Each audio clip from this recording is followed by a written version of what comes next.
Dilber eyleme hüffet mən ölenden sonra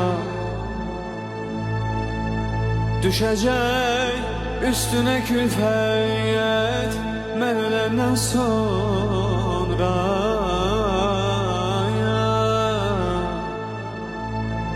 Sağlığımda seni mən bəsləmişəm dünkü fəraq Sağlığımda seni mən bəsləmişəm dünkü fəraq Çəkəcəksən üçün əziyyət mən öləndən sonra Sən yaşa qoy yaşayım məndəki öz mehrim ilə İtməsin bizdə məhəbbəyyət mən öləndən sonra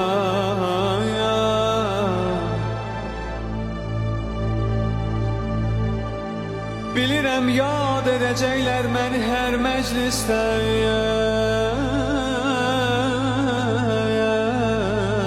Aman ey Bilirəm yad edəcəklər məni hər məclisdə Deyilər ruhuma rəhməyyət mən öləndən sonra